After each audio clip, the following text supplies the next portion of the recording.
Bismillahirrahmanirrahim. Assalamualaikum warahmatullahi taala wabarakatuh dan salam sejahtera. Yang berbahagia Datuk Haji Sa'dun bin Osman, Timbalan Ketua Pengarah Pendaftaran Negara Pengurusan. Yang berbahagia Tuan Haji Badrul Hisham bin Alias yang menanggung tugas Timbalan Ketua Pengarah Operasi, Pengarah-pengarah Bahagian, Pengarah-pengarah Negeri, tuan-tuan dan puan-puan seluruh warga JPN yang saya kasihi sekalian. Alhamdulillah. Terlebih dahulu marilah kita bersama-sama memanjatkan setinggi-tinggi kesyukuran kehadrat Allah Subhanahu Wa Taala kerana dengan limpah kurnia-Nya kita dapat diberikan kesempatan untuk bersama-sama melangkah ke tahun baharu 2021. Terima kasih juga diucapkan kepada seluruh bahagian yang terlibat dalam menjayakan majlis amanat ini yang julung kalinya dibuat secara dalam talian. Saya juga ingin merakamkan setinggi-tinggi penghargaan dan ucapan terima kasih kepada seluruh warga JPN yang telah memberikan komitmen yang tinggi dalam melaksanakan amanah yang telah dipertanggungjawabkan dalam memberikan perkhidmatan terbaik kepada rakyat sepanjang tahun 2020. Tidak lupa juga saya dan seluruh warga JPN ingin mengucapkan setinggi-tinggi tahniah kepada Yang Berusaha Tuan Haji Jasri bin Kasim, mantan Timbalan Ketua Pengarah Pendaftaran Negara Operasi yang telah dilantik sebagai Ketua Pengarah Jabatan Pendaftaran Pertubuhan Malaysia yang berkuasa mulai 4 Januari 2021. Mewakili seluruh warga JPN, saya mengucapkan ucapan terima kasih yang tidak terhingga kepada Tuan Haji Jasri di atas segala khidmat bakti yang telah dicurahkan oleh beliau sepanjang berkhidmat di jabatan ini. Tuan-tuan dan puan-puan warga JPN yang saya kasihi sekalian, masih belum terlambat kiranya untuk saya mengucapkan selamat tahun baharu 2021 kepada seluruh warga JPN. Semoga kedatangan tahun ini akan membuka lembaran baru kepada kita semua untuk meningkatkan semangat dan keazaman yang tinggi dalam melaksanakan amanah dan tanggungjawab kita kepada rakyat dan negara. Tahun 2020 pastinya telah mencatatkan sejarah yang tidak pernah kita terfikir sama sekali akan kita depani. Kita telah diuji dengan cabaran yang cukup besar, iaitu penularan pandemik COVID-19. Cabaran ini bukan sahaja menguji kekuatan kita, tetapi juga memberi cabaran baharu kepada JPN untuk terus memberikan perkhidmatan terbaik kepada rakyat. Realitinya pada masa ini, persekitaran perkhidmatan awam tidak lagi seperti biasa. Dengan pembudayaan norma baharu dalam penyampaian perkhidmatan, JPN pastinya perlu lebih bersedia dalam menghadapi pelbagai cabaran mendatang. Justru JPN perlu terus kekal relevan melaksanakan peranan untuk menterjemahkan manifestasi stakeholders kepada rakyat. Jika sebelum ini rakyat boleh terus sahaja datang berurusan di JPN, tetapi dengan penularan COVID-19 ini, kita telah melaksanakan urus niaga secara temujanji. Ini bagi memastikan pematuhan kepada SOP serta dapat memutuskan rantaian penularan COVID-19. Tuan-tuan dan puan-puan warga JPN yang saya kasihi sekalian, yang berbahagia Tan Sri Ketua Pengarah Perkhidmatan Awam pada Majlis Amanat KPPA tahun 2021 telah memberi penekanan yang serius mengenai keutamaan integriti dalam perkhidmatan awam. Beliau juga turut menyentuh mengenai penangkapan pegawai JPN yang dituduh menjual MyKad. Ini perkara yang begitu serius dan boleh memberi impak besar kepada keselamatan negara. Justru, aspek integriti di kalangan pegawai JPN amat penting kerana ia merupakan penentu imej, credibility, accountability serta reputasi jabatan dan juga perkhidmatan awam, kerajaan dan negara. Sebarang perbuatan atau tindakan yang bertentangan dengan undang-undang, akta, peraturan, prosedur dan arahan-arahan jabatan oleh pegawai JPN telah menjejaskan imej jabatan dan negara. Perkara ini perlu diambil serius oleh semua warga JPN.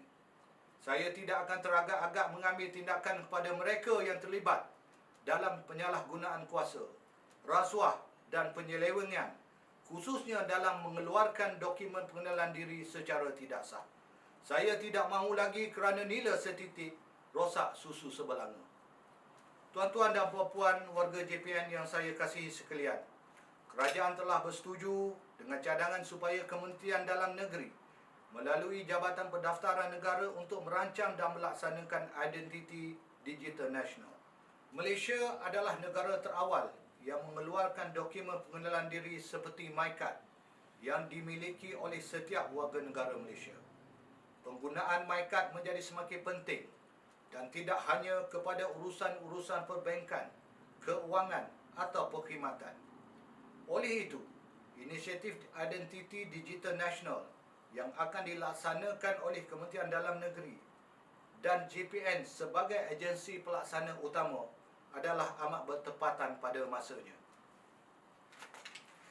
Untuk menjayakan transformasi Malaysia di era digital ini, bukan sahaja memerlukan penyediaan infrastruktur telekomunikasi jalur lebar berkelajuan tinggi, tetapi juga infrastruktur berupa platform pemboleh daya seperti Identiti Digital Nasional sebagai platform pengesahan yang boleh dipercayai.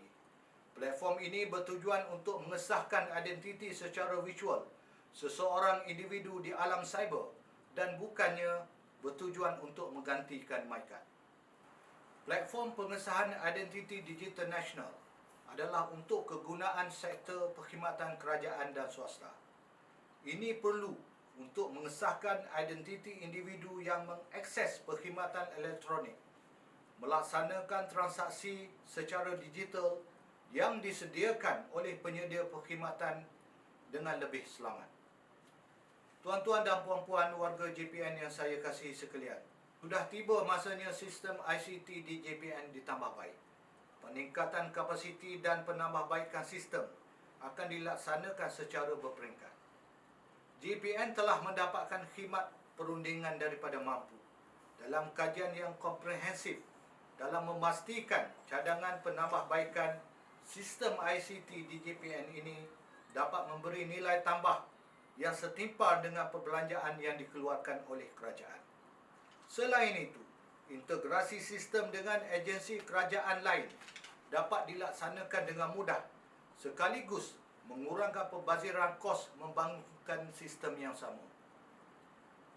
Tuan-tuan dan puan-puan warga JPN yang saya kasihi sekalian, dalam era digital serta revolusi industri 4.0, JPN tidak terkecuali daripada menghadapi cabaran bagi memenuhi permintaan pelanggan.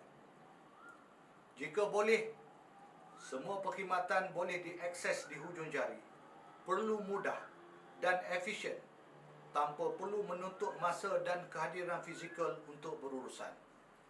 Dalam pada itu, keselamatan data dan maklumat semasa transaksi perlu berada di tahap yang tinggi. Keperluan seperti ini pasti memberi kesan kepada cara kerja dan sistem sedia ada. Tambahan lagi dengan situasi global semasa, ancaman COVID-19 turut memberi impak kepada cara manusia berurusan. Oleh yang demikian, dengan kesediaan perkhidmatan atas talian oleh JPN akan memberi impak besar kepada negara secara amnya dan kepada rakyat secara khususnya.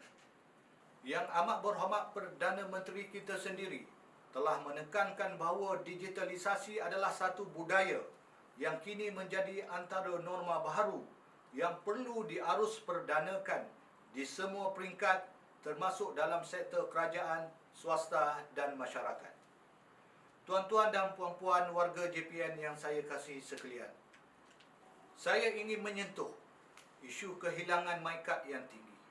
Ia merupakan perkara yang perlu diberikan perhatian serius oleh JPN dan seluruh rakyat Malaysia. MyKad yang hilang boleh disalahgunakan sekiranya jatuh ke tangan mereka yang tidak bertanggungjawab. JPN bersedia untuk mengkaji semula peraturan-peraturan sedia ada, termasuk meningkatkan kadar denda kepada individu yang cuai sehingga menyebabkan kehilangan MyKad. Bagi kehilangan kali ketiga khususnya, JPN akan membuat siasatan dan permohonan baharu akan dibawa ke panel khas untuk memastikan mereka tersebut perlu didenda sehingga maksimum. Kehilangan MyKad bukan sahaja boleh memberi impak keselamatan kepada negara, malah kerajaan juga perlu menanggung kos yang tinggi.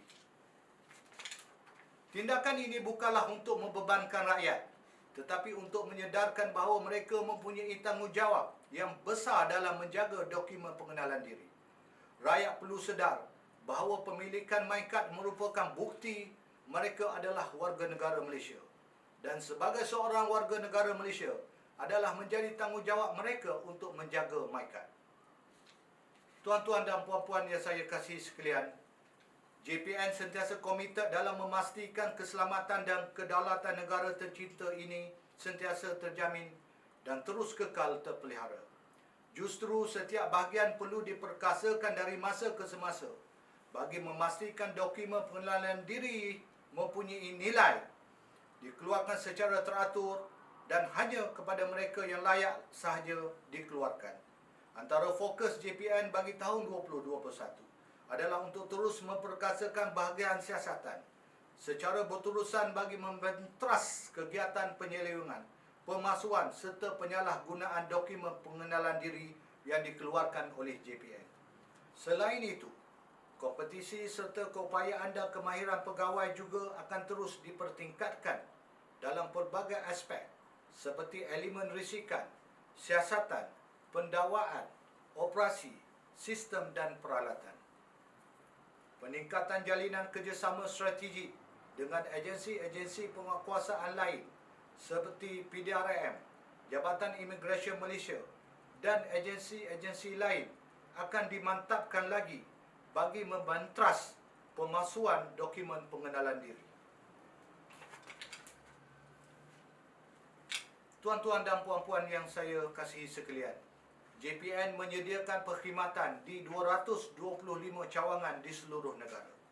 Namun begitu, JPN akan terus komited untuk melaksanakan program turun padang yang dikenali sebagai program menyemai kasih rakyat atau MEKAR, terutamanya kepada golongan kurang upaya dan mereka yang tinggal di kawasan pedalaman serta sukar untuk mendapatkan perkhidmatan JPN. Ini ternyata telah membawa impak positif kepada rakyat, di mana sehingga 31 Disember 2020, sebanyak 680 program telah dilaksanakan dengan lebih 12,206 permohonan diterima dan 1,293 khidmat nasihat telah diberikan oleh JPN melalui program MEKAR ini.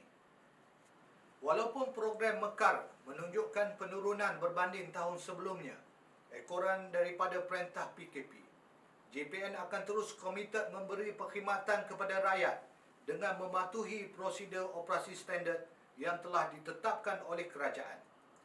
Program ini pastinya akan diperkasakan lagi dengan pembekalan 3 buah bas mobile ekspres pada tahun ini yang akan dilengkapi dengan kemudahan mencetak MyKad. Ini bermakna pemohon boleh memperolehi MyKad mereka pada hari yang sama di lokasi bas itu beroperasi. Tuan-tuan dan puan-puan warga JPN yang saya kasihi sekalian, bagi tahun 2021, naziran secara mengejut akan terus dilaksanakan dari masa ke semasa. Naziran ini akan melihat kepada pelbagai aspek, antaranya penempuan kepada pematuhan sepenuhnya kepada arahan dan prosedur tetap operasi JPN serta tata cara yang berkaitan. Bagi melaksanakan naziran ini, saya akui pengurusan tertinggi tidak berupaya untuk membuat naziran ke seluruh cawangan JPN.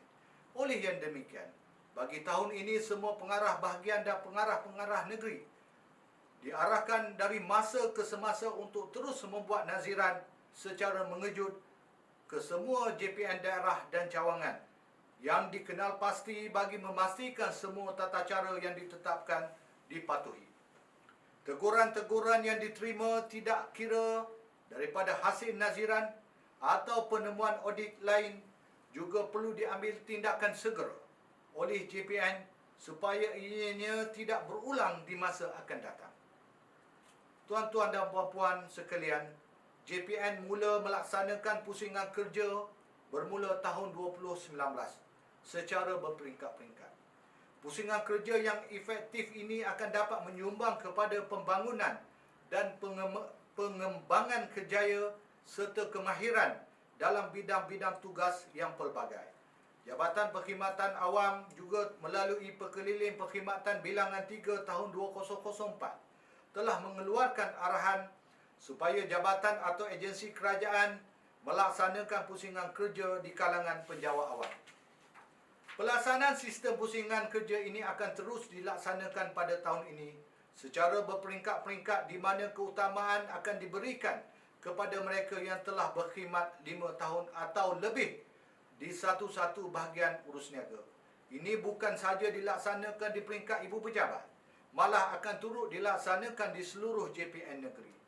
Apa yang saya harapkan, pelaksanaan pusingan kerja ini dibuat secara teratur dan dirancang dengan lebih baik bagi memastikan pencapaian perkhidmatan JPN kepada rakyat tidak terjejas serta turut melihat kebajikan warga JPN. Saya juga ingin menyeru kepada semua warga JPN supaya bersedia dari segi mental dan fizikal serta menyokong pelaksanaan ini demi kebaikan diri dan jabatan. Dalam berdepan dengan pelbagai cabaran masa mendatang, JPN perlu memastikan pengurusan kewangan jabatan diurus stabil dengan baik bagi mengelakkan pembaziran sumber.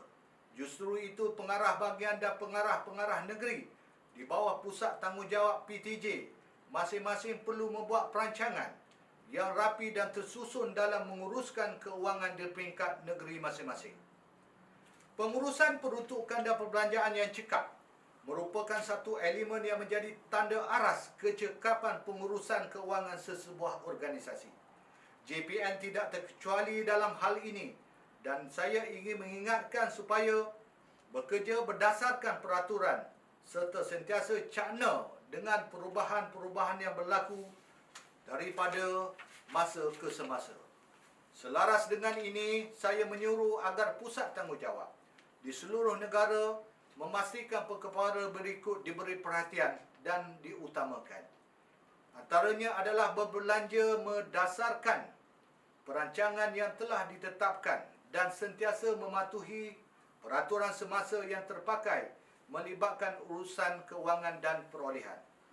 Keduanya memastikan teguran-teguran audit sentiasa diambil tindakan, penambahbaikan dan mengelakkan kesilapan berulang seperti pecah kecil perolehan, pembayaran tanpa dokumen yang lengkap, penurunan kuasa yang tidak sempurna dan hasil tidak diakaunkan serta lain-lain dapatan yang perlu diberi perhatian serius. Dan yang terakhir, memastikan akaun belum terima ABT yang ada segera diselesaikan dan tidak berlaku kes-kes baru ABT. Selain itu, bagi menambah sistem penyampaian perkhidmatan terutamanya melibatkan pengurusan keuangan di JPN, saya juga telah mengeluarkan arahan agar semua bayaran bil yang telah diterima dengan sempurna diselesaikan dalam tempoh 7 hari berbanding 14 hari yang ditetapkan oleh kerajaan. Ini adalah cabaran saya kepada tuan-tuan semua dan kepada PTJ khususnya dan perlu menjadi KPI setiap PTJ. Tuan-tuan dan puan-puan warga JPN yang saya kasihi, seperti mana yang kita semua sedia maklum, penggunaan platform media sosial kini semakin meluas dan berkembang pesat. Platform media sosial juga menjadi wadah kepada jabatan untuk menyampaikan maklumat-maklumat rasmi berkaitan urus niaga jabatan serta dapat meningkatkan pelibatan pelanggan selain daripada alat counter messaging yang amat berkesan kepada jabatan. Justru, saya mengingatkan warga JPN sentiasa beretika dalam penggunaan media sosial peribadi masing-masing dan sentiasa memelihara kerahsiaan, tidak memuat naik atau berkongsi kandungan yang menyalahi undang-undang, memelihara dan melindungi reputasi jabatan dan kerajaan. Tindakan sewajarnya akan dikenakan sekiranya warga JPN terbukti melanggar etika berkaitan penggunaan media sosial. Dalam keracakan dan kesibukan kita melaksanakan tugas-tugas yang telah diamanahkan, Kita semua seharusnya tidak sama sekali mengenepikan elemen-elemen positif yang mampu menzahirkan rasa kebersamaan, kesatuan dan semangat kekitaan di kalangan warga JPN. Dalam konteks ini, pelibatan warga JPN dalam aktiviti majlis kebajikan, kebudayaan, sukan dan riadah atau dikenali sebagai madah adalah amat digalakkan sekali. Madah JPN, sama ada di peringkat ibu pejabat maupun negeri, perlu memainkan peranan dalam memperkasakan ahli-ahlinya, menerusi penganjuran pelbagai aktiviti-aktiviti yang memberikan manfaat kepada mereka semua. Dalam hal ini, saya amat berbangga dengan pencapaian Madah yang sentiasa gigih berusaha dan komited dalam menganjurkan pelbagai program dan aktiviti kebajikan kepada ahli-ahlinya. Selain Madah, aktiviti Persatuan Suri dan Anggota Wanita, Perkhidmatan Awam Malaysia ataupun Puspanita, Rakan Pembimbing Perkhidmatan Awam, Akrab dan Koperasi Kopena merupakan antara platform kepada warga JPN untuk menjalankan aktiviti berpersatuan secara sihat. Bagi tujuan tersebut, saya juga ingin menyeru agar semua negeri JPN negeri dapat memperkasakan Puspanita cawangan di JPN negeri masing-masing. Tuan-tuan dan puan-puan yang saya kasihi sekalian, saya ingin mengucapkan syabas dan tahniah sekali lagi kepada semua warga JPN yang terlibat sama ada secara langsung maupun tidak langsung dalam membantu saya memberikan perkhidmatan kepada rakyat. Semoga pencapaian serta kejayaan cemerlang ini akan terus menjadi pendorong kepada kita semua untuk menggapai lebih banyak lagi kejayaan cemerlang di masa akan datang. Saya menyeru kepada seluruh warga JPN agar sentiasa bersama-sama berganding bahu serta memberikan khidmat bakti terbaik demi kesejahteraan dan pembangunan negara yang kita cintai ini. Kita perlu sentiasa peka dengan keperluan rakyat serta berusaha gigih untuk memberikan perkhidmatan kepada rakyat sejajar dengan slogan JPN, Rakyat di Hati JPN. Teruskan usaha-usaha murni ini yang telah dirancang dan dilaksanakan dengan cemerlang dan jayanya di tahun 2021. Bersama-samalah kita semua terus memperkukuh dan memperkasakan JPN agar sentiasa dihormati dalam memertabatkan perkhidmatan kepada agama, bangsa dan negara yang tercinta. Semoga tahun 2021 ini akan memberi lebih banyak kejayaan dan keberhasilan yang membanggakan bagi JPN dan Kementerian Dalam Negeri amnya. Sekian, wabillahi taufiq, wassalamualaikum warahmatullahi taala wabarakatuh.